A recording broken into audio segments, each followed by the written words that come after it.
Good morning from the Labour Party conference in Liverpool after another week when everything changed.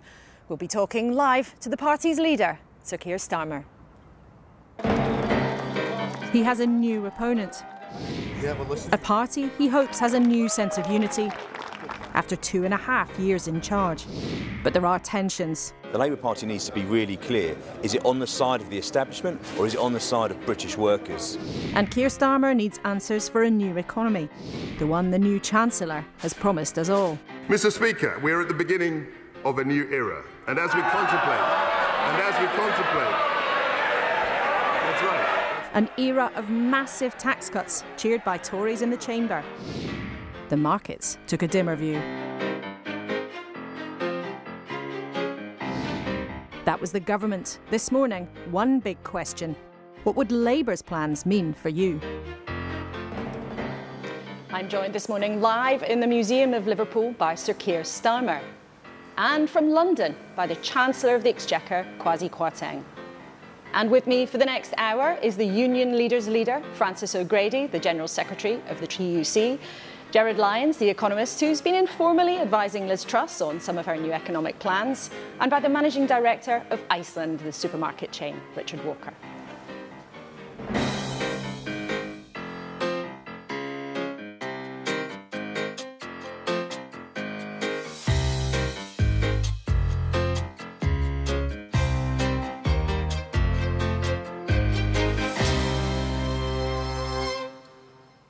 Good morning and a very warm welcome to you from Liverpool. It seems so much is in flux this week. We can't possibly cram it all in, but we want to have an honest conversation with our guests about the economy, about three things: about how the government gets its cash, where it spends it, and the effect that has on all of us. Now, Richard, through your business, you're in contact with thousands of customers every day.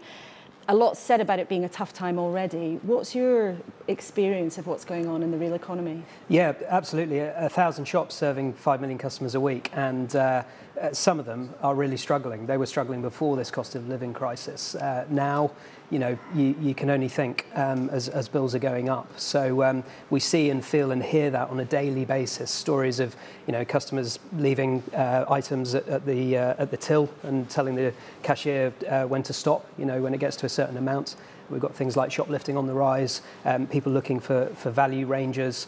So you know, it's very real, and it's going to get tougher as we get into the winter months. Now, the government this week has come up with a very significant package of measures to try to improve the economy. We can take a look at the front pages this morning, which of course are looking in detail at what's been announced. I think we can look on the front page of the Telegraph and the Express, both talking about the economy. The Express says, "Chancellor, you ain't seen nothing yet."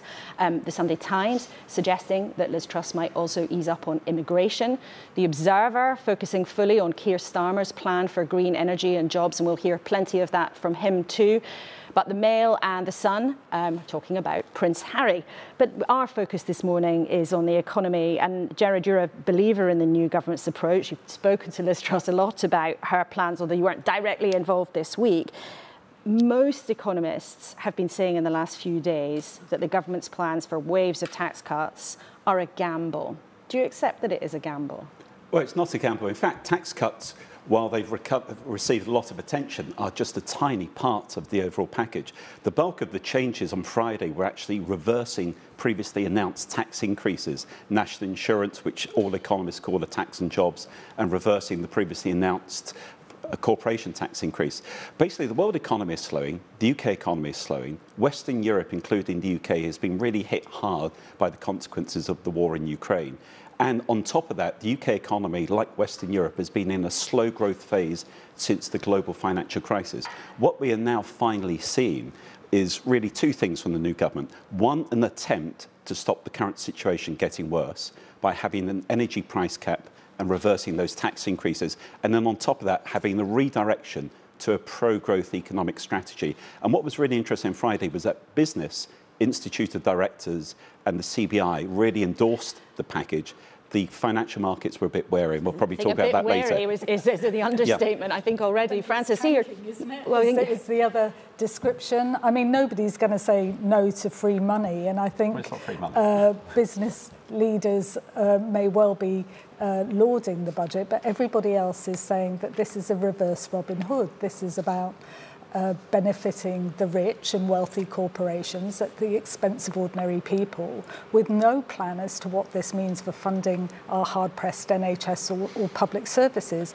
And it's on top of 10 years of real wages either stagnating or being cut. So people are pretty angry, I think, that of all the priorities, the government has chosen to put the wealthy first. And we'll talk about that later with Kwasi Kwarteng, the Chancellor. But first, we're going to talk to Keir Starmer. Francis, what's top of your list to hear from the Labour leader? I mean, there's always tensions between the union movement and the Labour Party, but what do you want to hear? Well, I think we now have a very clear dividing line. It's very clear whose side the government is on. It's on the side of the wealthy. That's the big message from that mini-budget. I think working people want to hear that Labour is on our side. Labour's going to really fight not just for decent incomes, decent livelihoods and jobs, but workers' rights. Again, we're hearing that the government is going to review those rights at work that have been derived from the EU. Is Labour really going to fight for working people and stand up for decent jobs? And Richard, brief thought from you. Labour wants to be business friendly. I suspect we might hear that in a couple of minutes. What would you like to hear? Well, I want to know the detail. I want to know how. You know, what's going to happen for taxes for my customers, for business, to regulation. There's some bold ambition and strategy, but how are we going to get there? OK, thank you all for now. Hard work for you later to come in the programme, so don't go anywhere. Listening to that is Sir Keir Starmer. Welcome to the programme. Thank you so much for coming on. First of all, what do you expect the next few months will be like? You know, we heard from Richard that customers are already having things very difficult. Look, we're in a very serious situation when it comes to our economics, a very fragile situation. We're going into a very, very difficult winter. And what Richard described is exactly what I've had described to me by some of his customers and others, going to the supermarket, looking at the price of food and having to put it back down again. So it's a very fragile situation, a very serious situation for our economy. It's on the back of 12 years of Tory failure.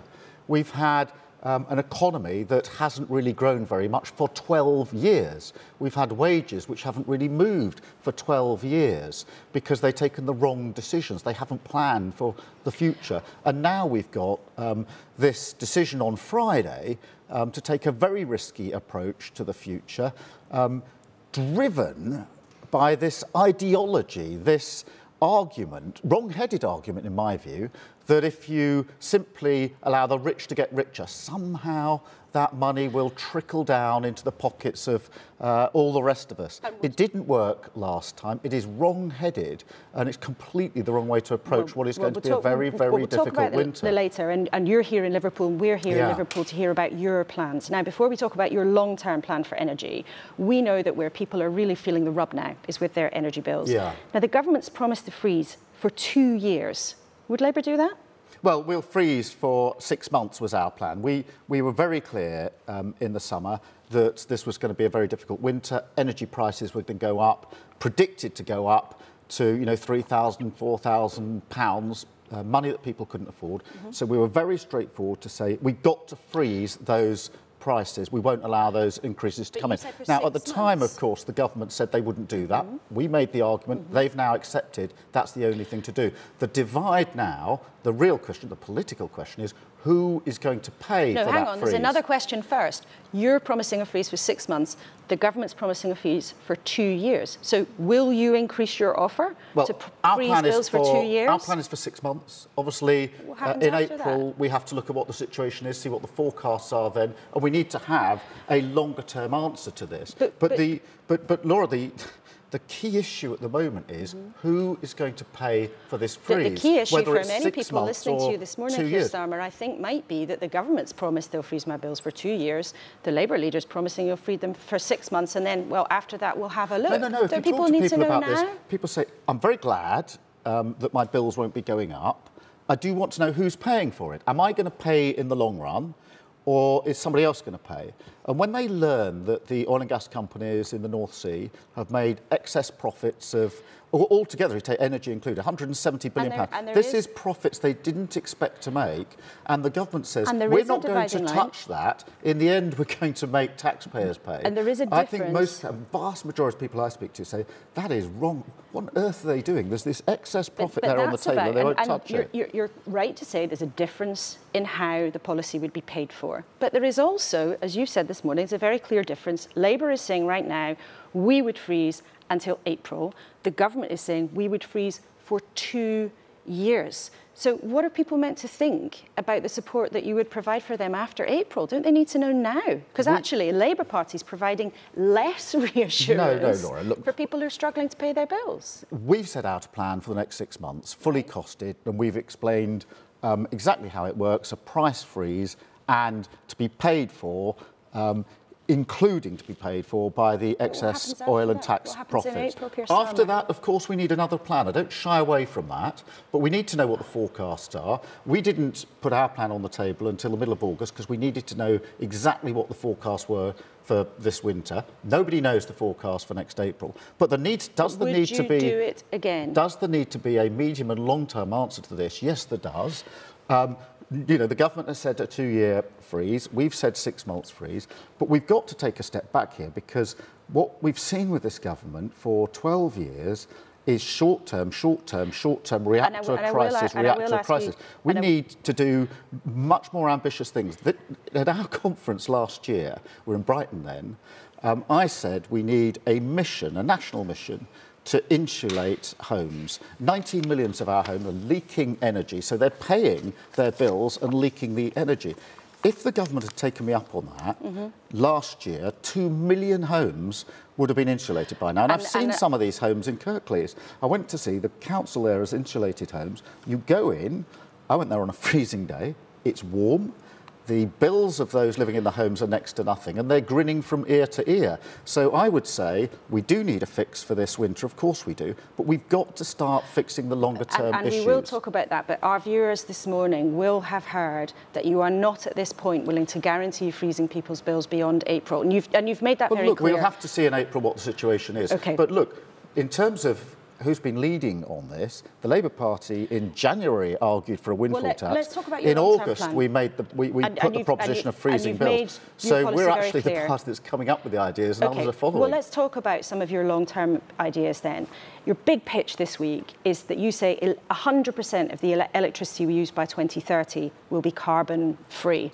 Now, lots of people might hear that and think that's a laudable aim. How on earth are you going to make that happen? Well, we need to double onshore wind, we need to triple solar, and we need to quadruple offshore wind. We need to partner with business, but the prize here is, and it's going to be difficult, the prize here is huge, which is lower prices in the longer run, lower prices for people on the bills that they're going to pay, which is crucially important. And this isn't for the short term, this isn't a short-term fix, this is a mission that would actually bring those bills down. And I'm sure people listening would say, if you've got a plan that by 2030 means my bills will be down and stay down, then I want to hear that plan. But also, it's also about energy security, because it'll make us less reliant on the international market, which is what's driving those prices at the moment. But on Friday, for example, our wind power fleet was operating at 15% of its potential capacity because it wasn't windy.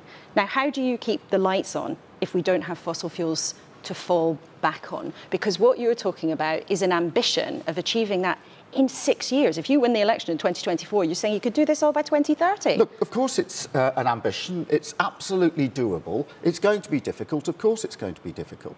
But one of the problems that we face is that over the last 12 years, the government hasn't done this. So if you come to wind turbines, they've as good as stopped onshore wind turbines in 2015. But this is about how you would make this happen between 2024 and 30 if you do that. Now, if renewables aren't reliable enough to provide 100% of electricity. I mean, nobody would think at this stage in the game. What do you fall back on? How do you keep the lights on? Well, you'd always have a transition with oil and gas, of course you would. But we've got to have the ambition to get off fossil fuels when it comes to our power. This is a plan that can be delivered. It's a plan which will drive down our prices.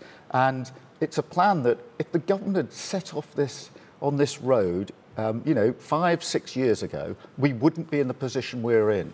But in terms of what you're saying, though, are you absolutely adamant that there would be no reliance on fossil fuels by 2030? Or is it still there as a fallback? It might be there as a fallback. It might be there as a fallback, right. The plan is 2030, for all of our power, clean power. And we think that you can double onshore wind power, triple solar and quadruple offshore wind power. It can be done. We need a government that is prepared to partner with business on an ambition that can be turned into a result in 2030. And that's what we've not had. We've got a government, you saw it on Friday, this idea that, the mission is make the rich richer and somehow the money trickles down. But also this idea that what business wants at the moment is government to get out of the way. I fundamentally disagree with that. All the businesses I talk to say what we need here is a government with a clear strategy, the certainty to allow us to invest and to partner us along the journey with the certainty that allows us to make key decisions and, sets a strategy we can all agree on. And that's what's been missing for the last 12 years. They're not saying to make here, I want a government that gets out of the way. They're saying we want a grown-up government that sits alongside us. I will be talking to Kwasi Kwarteng, the Chancellor, later in the programme. Yeah. But let's talk about the decisions that businesses and public services are having to make now. One of the biggest decisions they have to make, how to pay their workers. Should people in this country be able to expect their pay to rise in line with inflation? Well, look, of course people want their pay to go up. Wages have been... question. Well, let me just... wages have been stagnant for 10 years or so. Prices are going up, and therefore it is completely understandable that so many people want their wages to go up to match. What we've said is we get the Low Pay Commission to set the living wage not just by reference to the median wage, but also by reference to the cost of living, so that you lock in for the long term an increase in the living wage, which takes account of the cost of living. And that's the mechanics of how you might do it if you But it's very important, Laura, because that locks it into the cost of living. But this is also a question of political principle. At a time like this, inflation is around 10%. Should people expect their pay to rise in line with that? It's a principal question, because at one end you've got teachers getting an offer of around 5%, nurses are asking for 12.5%. What's reasonable in your view? Well, look, it's reasonable for people to want a pay rise, and each of the trade unions involved in negotiating is negotiating the best deal that they think is right for their members in the particular sector. It's not for me to wade in and say, I think it should be this amount or that amount. That is the process that they're going through. So it's reasonable to expect it. If they don't, is it reasonable to go on strike? It is reasonable to expect that wages are set taking account of the cost of living, which is going up. And that's what we will put in through the Low Pay Commission. That is a reasonable thing. But right now, do you back people going on strike if they do not get pay rises in line with inflation? Well, look, when people go on strike, it is a last resort at the end of negotiations. And I can quite understand how people are driven to that. They're really struggling to pay their bills.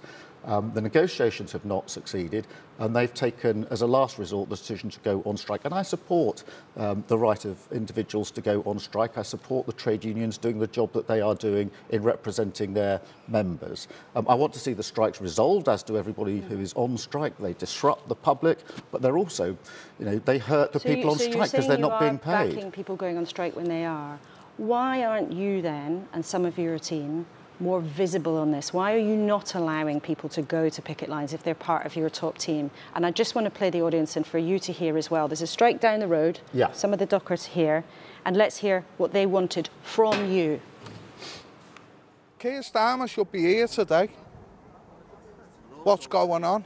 What I'd like them to do is show solidarity with every single worker in Britain, every single working class person in Britain. If he doesn't start solidarity, the working class is just going to leave the Labour Party alone. Now, you have been clear you don't want your shadow members of your shadow cabinet to be on picket lines. But here there's a clear call from workers at Peel Ports down the road. They've rejected an 8.3 rise and a one-off payment of £750. They want you there. So explain to them and the audience why it's not right, in your view, for you to go. The single most important thing I can do for everybody who is on strike today, everybody who's struggling to pay their bills, is to usher in a Labour government. Because when we do that, we can have day one employment rights for every single person, including those we've just seen on the clips. rights in statute and a way of settling pay disputes with fair pay agreements. So the single most important thing I can do as leader of the Labour Party is to make sure that we have a Labour government. Why shouldn't that include being there yourself? Look, I work with the trade unions all the time. I've got a long history in our party of that link with the trade union movement, and it will be long into the future, that strong link. My job is to discuss this with trade union leaders, as I do on a daily basis, understand the disputes, understand what's behind the disputes. But my job as leader of the Labour Party is not the same job as the leader of a trade union.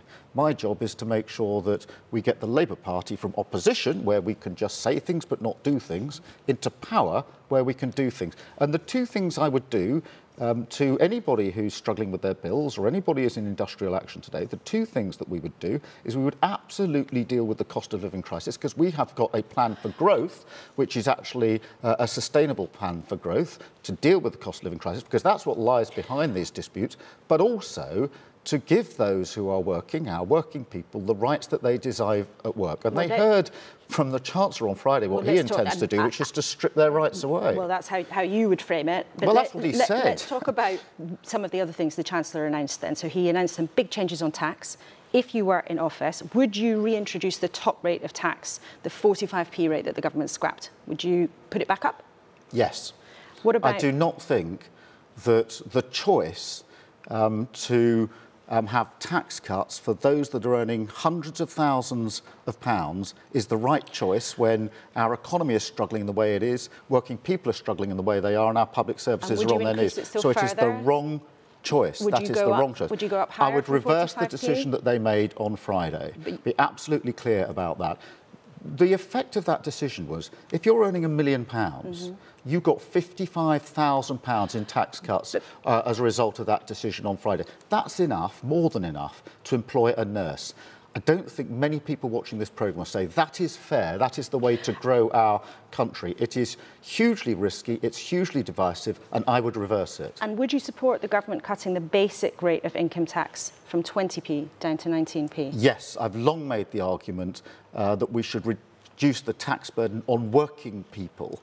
It's why we opposed the national insurance increase earlier this year, which of course the government is now reversing. So no, we wouldn't reverse that. Okay, so you would stick with the 19p, you would stick with the cut to national insurance. On that money to national insurance, that was intended specifically to fund social care though. So if you're not getting that 13 billion from there, how else would you fund social care? Well, I listened very carefully to what the Chancellor said on Friday, because he was asked that very question. Does this mean that that money now won't be used for the NHS and for social care? Where would you find it?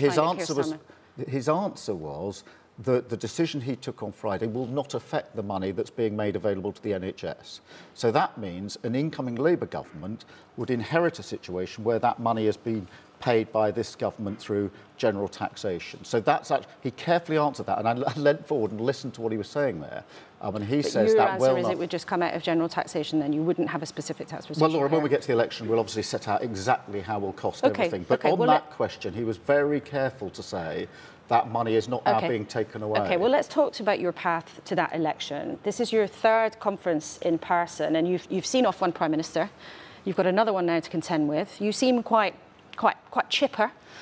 You know, when you took this job, the Labour Party was broken. People were saying there was no way back for you over one term. Where do you think things are at now? Well, what I'm seeing increasingly is people looking to the Labour Party to provide the answers to the challenges that we've got. I see a very big political divide, because you've got the Conservative Party now saying the future of this country is one where the rich get richer and we offer nothing meaningful to working people. You've got the Labour Party saying we do need to grow our economy. That's been the single biggest failure of the last 12 years of this Tory government. But we need to recognise who grows this economy. It is those people, the software workers, those working in the factories, those in our schools training people, those in our hospitals keeping people going. They're the people who really grow the economy, and they're entitled to benefit from that growth. So I would grow the economy from the bottom up and the middle out to reflect the reality of our country and those that are really driving the economy. But in terms of how politics has been shifting... I do not believe in this theory that it's only those at the very top, the very wealthy, that create and drive our economy. It's the working people across the country but in terms who of where build and you're grow our at, economy. in terms of that, that's your argument. But in terms of whether or not you think you're persuading people, I heard that you said you do think you're beginning to persuade people. Are you seeing evidence? Do you see your own evidence that you think you could, that's giving you cause to think you could win? Well, we were very pleased with the local election results in May this year, where we did better than expected, and we tracked that against what we need to do for the next general election. I'm very pleased with the progress that we're making. We then won a by-election in Wakefield, which was very, very significant. But it's more than that, Laura. It's this sense now that people are looking to the Labour Party for the answers to the big challenges of the future. As you go out and about, you can feel that sense. People coming up, they want to know. On the windfall tax, every time I've talked to any group of individuals about it, they cannot understand why the government will not, it's going to leave these excess profits on the table. So when people understand and recognise that profits which weren't expected, which are only really there because of the conflict in Ukraine, and the government says we will not touch it. And I say the Labour Party will put those profits to good work. But do you think that people say, I like that answer, Keir. I think that's common. That's common sense politics, if you like. But do you think that voters who went from the Labour Party across the Tories in 2019 are coming back to you? Do you see signs that's happening? I do see signs that's happening, and in those local elections we were tracking the results in the constituencies we need to win, and one of the features was that some people who voted Conservative in 2019, who had previously been voting Labour, are coming back to the Labour Party. Now, that's a big step from where we were in 2019. I'm not complacent. Every vote has to be earned. We need to do much more, but are we heading in the right direction? Yes. And something's happened in the Labour Party this year, which is the hope of a Labour government has turned into a belief in a Labour government. And that change, that switch, is worth its weight in gold. And if you consider where we were in 2019, to now be in a position where there's a belief that Labour will win the next general election is real progress for our party. So you sound pleased that you think you're becoming more popular, but Liz Truss interestingly said when she became Prime Minister that she was willing to be unpopular.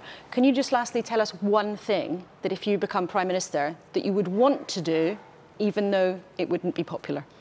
Well, the first thing I'd say about Liz Truss is this is nonsense. She says she'll do. She's prepared to be Keir Starmer, we're she's running driving out around of the time, country saying, I don't like the look of solar panels in fields, so I'm not going to do it. That's not being prepared to do something unpopular. What would you be prepared to do, though, that might make you unpopular? Well, I've done unpopular things already in the Labour Party.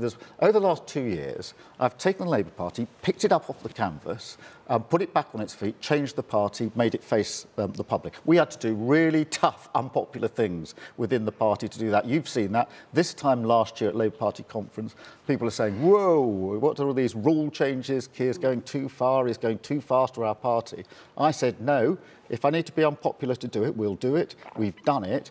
We're now seeing the results because this year, opinion polls go up and down the whole time. But we've seen hard evidence in those votes in the May elections that people are not only looking at Labour again, they're beginning to believe in Labour again. We need to push on from here. There's more to do. I'm not complacent. Every vote has to be earned. Okay. But we've come a long way. OK, Keir Starmer, thank you very much indeed for coming to talk to us this morning ahead of a very busy week for you. Thank you so much.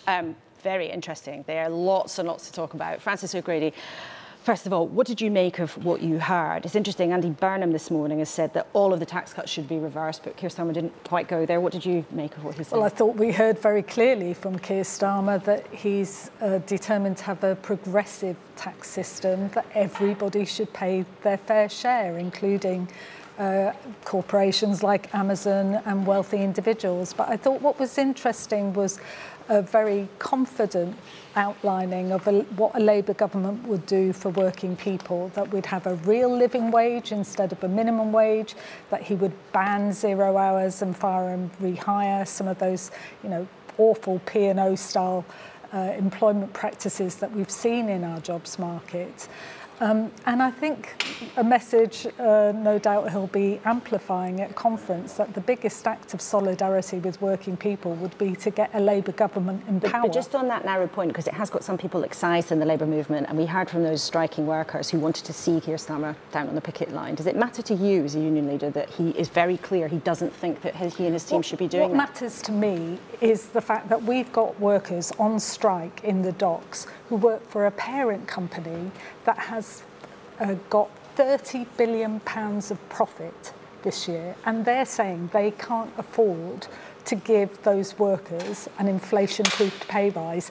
That, I think, is disgusting, and what we want is a bit of passion and a bit of pointing out that that is plain wrong, that working people deserve a fair share of the cake and some dignity at work. So okay. I just want to hear that message of pride in our working people for standing up for decency, and pride in our unions for representing them against those sorts of greedy giants who, frankly, are making fools of us all. OK, well, that business isn't here to defend themselves this morning, but you've passed on your message loud and clear. Richard, you wanted detail from Keir Starmer. Did you get it? Yeah, I did, because on the way here, I looked at the detailed economic growth plan, and it's 200 words on a website. And some of the aspiration is to be applauded, you know, doubling onshore, tripling solar, quadrupling offshore. That's great, but that's not how, that's what. What I want to know is how. How are you going to do it if trickle-down's wrong? Therefore, tax is going to go up, business won't invest. So to me, I'm still missing the detail there. So you are still short on some detail. And what about the question of pay rises? I mean, are you going to give your workers an inflationary pay rise? Inflation is so high. It's a really interesting one. We've been voted best big company to work for by our staff twice. And yet now we pay minimum wage. We pay £9.50. I'm not proud of that, and I wish we could pay more. But the reality is, to pay £10.90, the real living wage, would cost us £50 million. And that's money we don't have. So you won't give them an inflation matching pay rise? We're going to have to give them as big a pay rise as we can possibly afford, but it's what you do around it. Headline pay rise, fine, but then you don't want to destroy workers' rights by moving to 0 hours contracts, which we don't do, or paying people under the age of 25 less, which we don't do. So you've got to look at it in the round as well. OK, Gerard, Keir Starmer said there that getting rid of the top rate of tax, the 45p, was wrong, and that he would put it back up. What did you make of that? And do you think, why do you think it's unpopular? Well, in terms of the top rate of tax, that was the one thing I was surprised by in terms of the package on Friday.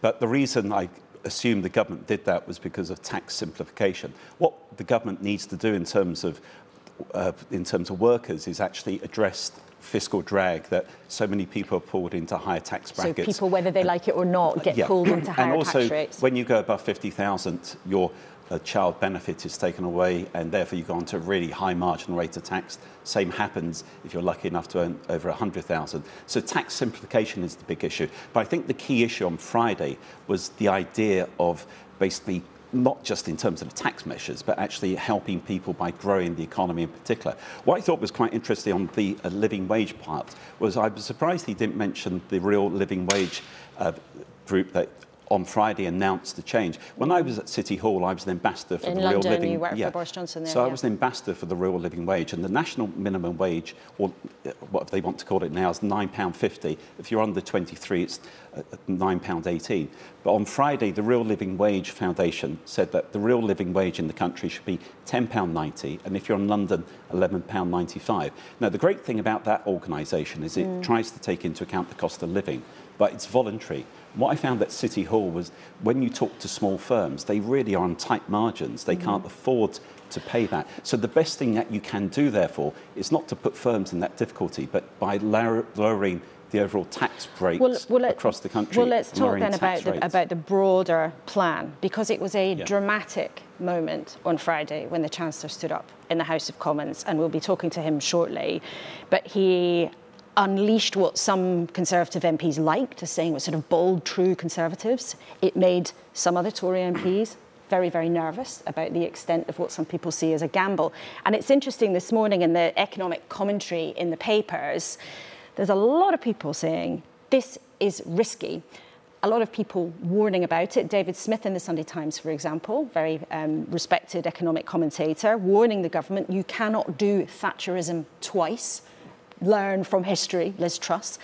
But the Telegraph leader, in great contrast, has actually said some of the reaction is hysterical, But then you have a Nobel Prize-winning economist, Nouriel Roubini, warning online that the package of measures actually sends the UK back to the 1970s and potentially en route to an IMF bailout. Now, Gerard, if you look at how the markets reacted on Friday, it was red on every trader's screen, the pound down to levels that we haven't seen against the dollar since 1985. Okay, well, in terms of the market's reaction on Friday was not just a reaction to the statement on Friday. On Wednesday, the US Federal Reserve, their central bank, raised interest rates quite aggressively and indicated that they would raise rates further.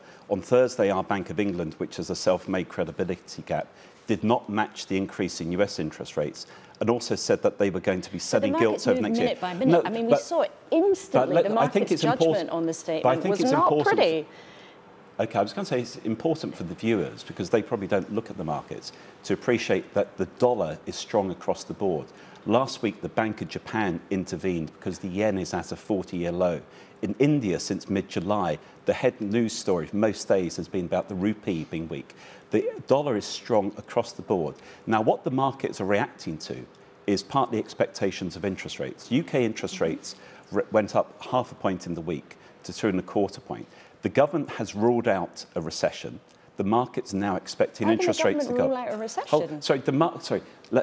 Ruled out is probably... The government has taken measures to stop the deep recession that the markets were factoring in 2 months ago. But the point is really, it's not just Friday, it's also Thursday, the Bank of England, and we need to actually change expectations. What we're seeing is the markets are reacting to the fact that interest rates have to go a lot higher. So interest rates have to go a lot higher. So but that's not just because of Friday's announcement. Okay, well, Francis, I think if I was being diplomatic, I would say you're looking quizzical. If I was being more candid, I would say you've been rolling your eyes. This is the economics of Narnia. This is about, you know, if you make the rich richer, somehow this will end up in the pockets of ordinary people.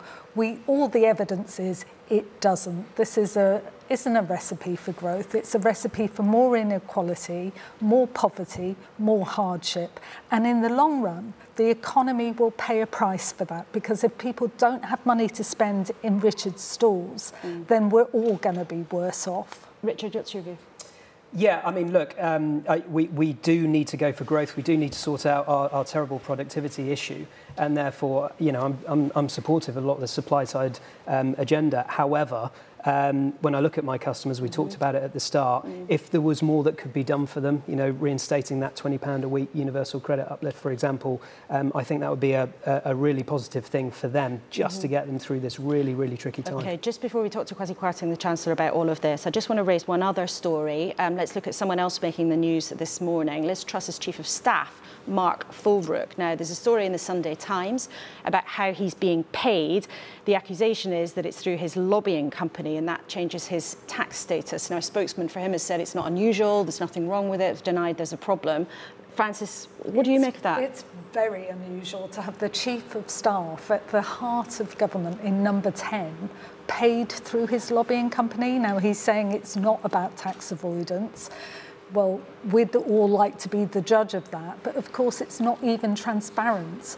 Everybody else's wages are published, his aren't. What is going on? I would have thought number 10 knew that it had to clean up its act after the last lot, but it sounds like we've got some murky business going on at the heart of number 10. To be clear, they've denied there's anything wrong, but I suspect there'll be some more action on this story in the next few days. Thank you all very much for now.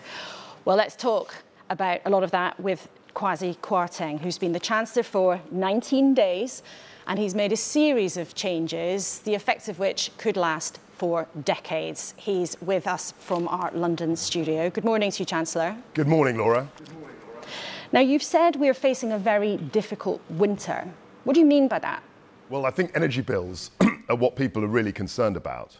And we were looking at a winter next year particularly, where energy bills could go up to an average of £6,500. Now, that's not going to happen.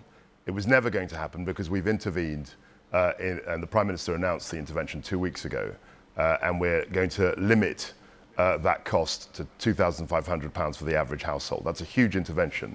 And actually, most of the fiscal event on Friday that the statement I made was centred on this energy intervention. I think that was crucially important, and it'll protect our people against very, very high electricity prices and energy prices.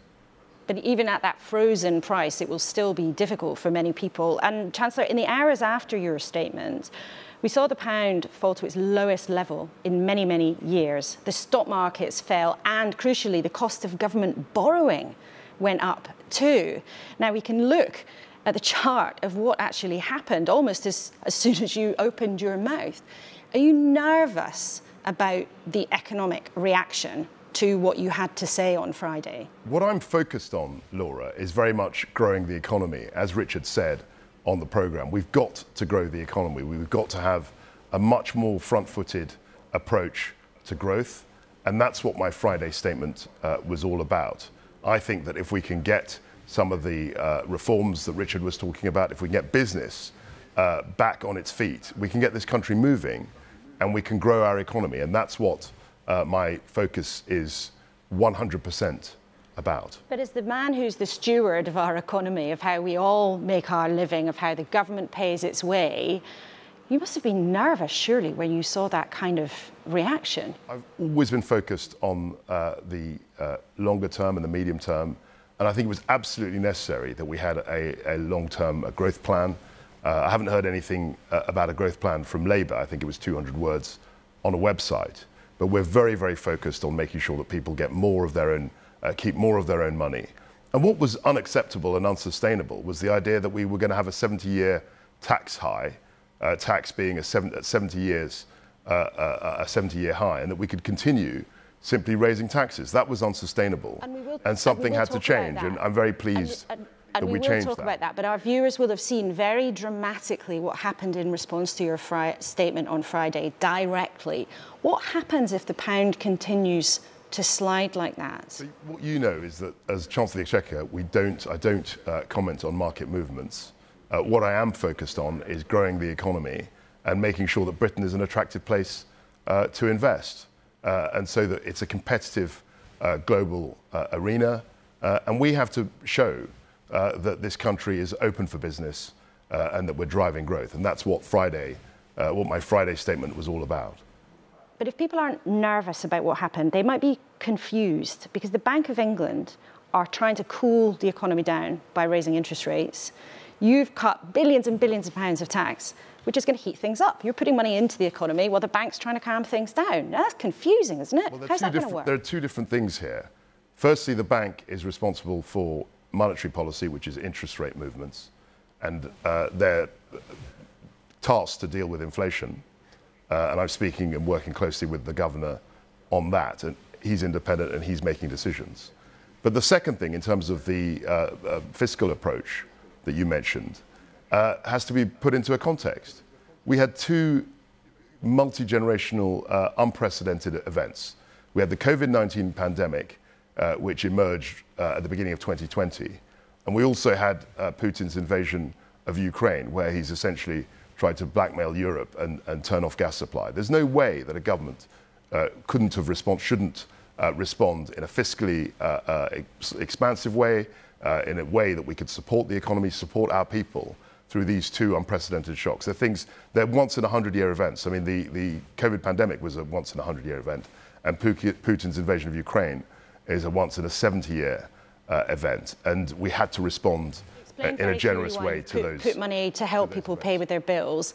But aren't you worried, though, about the impact of your wave upon wave of tax cuts, which will put money into the economy? You're not worried about inflation? I mean, because you say the Bank of England is independent, that's absolutely correct, but they don't work in isolation from the rest of the economy, and they're deeply worried about inflation. Are you not? So they don't work in isolation, and that's why I've said that I will see the governor twice a week, and we share ideas. But of course, he's completely independent.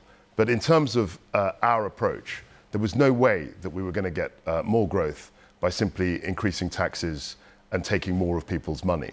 And that was the response that the Prime Minister and I debated. We talked about it, and we thought we've got to change tack. We've got to allow people to keep more of their... worried about inflation? Are you worried about how inflation is eating away at everybody's wallet, whether they're a family trying to make ends meet or a business trying to pay their staff and pay for their raw materials? Are you worried about the level of inflation?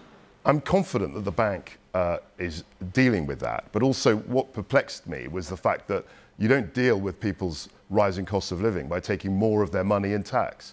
I mean, this was a totally perverse argument. And no other G7 country is lifting up taxes while dealing with the cost of living. It doesn't make any sense. Now, the big thing that you've done to try to help people with the cost of living is, as you've said, a big intervention to freeze people's energy bills for 2 years. It's going to cost £120 billion a year to do it. You're borrowing hugely to do that. Is it an open-ended promise? So what I said was that it would cost 60 billion in the first 6 months. And what you've done is just double that. But of course, we don't know where the gas prices will be. And I think the liquidity scheme, the liquidity scheme that I announced on Friday, which we're working with the bank to deliver, means that I think it's likely that what they call the forward curve, the forward prices, may well be lower. But there's no way that you or I or anyone else can predict what the cost of that will be. But how much borrowing would be too much? I mean, I suppose the question is really, would you be willing to keep borrowing at that level to keep paying people's bills? Obviously, you can't borrow forever. And that's why on Friday, I was very specific, very careful to say that we're going to have a medium-term fiscal plan. But what I am convinced of is that we have two unprecedented shocks to the economy. The COVID-19 pandemic was a once-in-a-100-year event, and the illegal invasion of Ukraine was a once-in-an-80-year event, and we had to respond. You just said there, Chancellor, and as a Conservative, you just said there that there has to be a limit on borrowing. What is the limit on borrowing? How much is too much? All I would say on borrowing is that we've managed to respond to two, what they call exogenous shocks, two things that were not in our control and were of unprecedented scale. And that was absolutely the right thing to do. Obviously, I will be setting out plans for the medium-term fiscal plan, as we're calling it, that will show that we're committed to net debt to GDP to be falling over time. And I'll have more details about that. Chancellor, but as a Conservative Chancellor, you won't put a limit on borrowing. What I'm not going to do, Laura, is to say that if there is an exogenous, extreme event, I can't possibly say that we won't borrow to deal with that. And that's what we've done. That's why we have borrowed in the way we have. But even after all that, viewers should know that if you look at the G7, the 7 countries that are economically at the top, as it were, the most advanced economic countries, our net debt to GDP is the second lowest. So the US, France, Japan, Italy, all have far more debt to GDP. Well, but we're disciplined. You sound quite relaxed about that, because there are lots of Conservatives who actually look at the cost of borrowing and look at the cost of all of the plans that you announced on Friday and are actually very, very worried about what's going on. But you've made your position very clear. I'm very clear about that, and I'd like to speak to colleagues about this. I think, you know, in a difficult environment, I think we're acting responsibly in our focus on growing the economy and also trying to have a medium-term plan. Well, let's talk about the effect on our viewers. And let's talk about the effect then on our viewers and people listening to you this morning. Most people will be worse off as a result of all the changes to income tax and national insurance since the start of this Parliament in 2019. Does that matter? I think it does matter, and what we've tried to do, and that's what the Prime Minister campaigned on, was that we couldn't have 70-year tax highs. It didn't make any sense, and that's why on Friday I've reversed that, and I want to keep doing that. I want people, as a Conservative, I want people to keep more of their own money. I don't believe, like Labour, that we can just tax our way to prosperity. That's never happened. I really believe that people, businesses, should be allowed to thrive, and that was what Friday was all about. But you've made the choices to give more money back to people at the very top. Is it a good time to be rich in the UK? What I'm focused on is tax cuts across the board, and that's why we brought forward the 1p cut in the basic rate, which I'm not sure what Labour are going to do about that. I think Andy Burnham was suggesting that they would reverse that, which imposes more burdens on ordinary people. And that's why... You just said you wanted to focus it across the board. It is absolutely the case that the changes you have made, the tax cuts you will bring in, favour overwhelmingly people at the very top. They favour people right across the income scale, and that's what's most important. Actually, one of the things that I really did agree with Sir Keir about is that It's British people that are driving economic growth, but many people, most people actually, work in businesses. The interests of a small business owner or a small business operator are absolutely aligned with the people who work in those businesses. We need to create jobs. Saying this phrase across the board, only people who earn more than £155,000 will be net beneficiaries of what you set out. That's not true. That's not true. I mean, if we look at the fact that we reversed... Since 2019, if you put what you announced on Friday together with what this government has done since 2019, that is the case. So looking at the Friday statement, we've actually put more money into people's pockets. That's why we've reversed the national insurance increase, which I think was not a good policy, and we've reversed that. And also we're bringing forward the cut in the basic rate. And there's more to come. We've only been here 19 days. I want to see over the next year people retain more of their income, because I believe that it's the British people that are going to drive this economy. And that's why I want people to retain more of the income that they earn. Well, that's very interesting. So you've made clear that just then that this is just the start. Are you, as not a new government, but a new version of the Conservative government that's been in power for a long time, are you prepared to think what might have seemed unthinkable to your former colleagues if it means the economy gets growing? It's absolutely our focus. The only way that we're going to pay for our public services in the future, the only way that we're going to have the kind of economy and society we want, is by growing this economy. And that's what I and the Prime Minister and the government are 100% focused on. So let's talk about some specifics then. Would you be prepared to relax immigration rules, for example, if it makes it easier for business to grow? It's not about relaxing rules. The whole point about the Brexit debate, if we want to go down there, was that we need to control immigration in a way that works for the UK. And that's what the PM and the Home Secretary are totally focused on. But within the concept... Would you add jobs, but would you add occupations to the list of people who can come in if business are required, if business needs them? So the Home Secretary will be making an update on immigration policy. I flagged that. I signalled that on Friday. And she'll be making a statement in the next few weeks. So that almost sounds like a yes, Chancellor. No, it doesn't sound. Like a yes. It sounds like me saying that the Home Secretary will make a statement in the next few weeks. But we have to grow this economy. What about allowing businesses to ask their staff to work longer hours, perhaps scrapping the working time directive, which restricted the number of hours that people can do? Would that be a good idea if it gets the economy growing? I think, as Laura, we're 100% focused on growing the economy. I, as Business Secretary, was very clear That's about why I'm asking you, if you want to grow the economy, would that help? Would that help business get going? And the measures that we had, I thought we might discuss, would be the things that I announced on Friday. Other cabinet colleagues will be making statements in the next few weeks, and I'm sure you'll be able to ask them about the details of their specific responsibilities.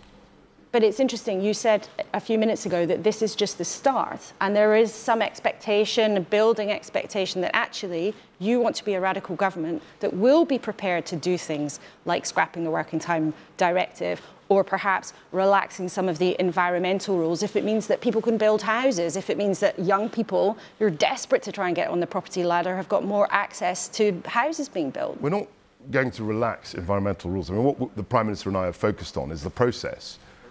Too often in this country, the process just takes too long. Doesn't mean that you change the standards, but the actual process of the paperwork and actually getting consents is taking too long. And that, as you'll appreciate, is an obstacle to growth. We've had a number of years since the Brexit vote, as you know, and I think it's really time now to focus on growing our economy and making sure that growth is in itself is a great thing, but the whole point about it is that we can have the society, the economy, and particularly the public services that we expect to see, and that's why I'm passionately concerned about growing this economy. For the vast majority of people watching at home this morning, they had no say in any of these plans because Liz Truss was elected by the Conservative Party rather than by the country. What makes you and her sure that this is what people want, that they want an economy with tax cuts, that they are willing to see the government run up lots of borrowing again? Why do you think the country wants what you're putting forward? I think it was very clear to me that people don't want to see the tax burden going up indefinitely. When you have a tax system, a tax burden today, which is higher than at any time in the last 70 years, people begin to worry, and business begins to worry, and says, what are the incentives to activity in this economy? How do we invest and grow? Why should I set up a business, or why should I employ people, or why should I even go to work if I'm being taxed to a very, very high degree? And I wanted to change that narrative. I wanted to change that direction, and I'm very pleased to see that business groups have welcomed a lot of the measures, many of the measures. It's very interesting. On Friday. It's very striking, though, to hear you use phrases like, this is just the start, this is just a change of direction, and yet what you and Liz Truss are putting forward is not what Conservative voters chose in 2019, and the number of people who voted for Liz Truss in the Tory leadership contest is roughly the capacity of Aintree down the road on race day. Do you feel that you've got the public's permission to go forward with what you clearly believe and are pleased about are a potentially very radical set of changes to the economy and changes to the country? So we have a responsibility in government to protect everybody and to make Britain the best it can be. And I think economic growth is absolutely essential to that. And of course, at the end of the Parliament, you know that we live in a parliamentary democracy, we will be able to go to the electorate and say, this is what we're doing, this is what we've done, this is what we want to create, this is our vision, this is how we want to inspire business, inspire people in a great country. And that's what we're focused on. And as you know, in a parliamentary system, we will have a general election in the next 2 years. Very briefly, Chancellor, just before we close, do you know if the Prime Minister's Chief of Staff, Mark Fulbrook, is being paid through a lobbying company? And if he is that the right thing? I don't know anything about Mark's arrangements. I think he's a great professional. I think he's someone who has enhanced our government. He's a great person to work with. But I don't know anything about his remuneration and how that's organised. OK, Chancellor Kwasi Kwarteng, thank you so much for talking to us after an extremely busy week for you. And we hope you come back on the programme soon. Thank you so much. Thank you so much. I hope we can see each other face to face, as it were. Well, I think we'll have the programme in Birmingham at the Conservative Party conference next week, of course. We'll be there asking questions. Thank you for your time this morning. Thank you. Well, a lot in that. Richard, what did you make of it? He repeatedly said business was pleased. This is what business wanted. Yeah, and it is pleasing, a lot of it. I mean, the energy cap for consumers rightly is very important, but actually for business is essential. And I'll give you a real world example.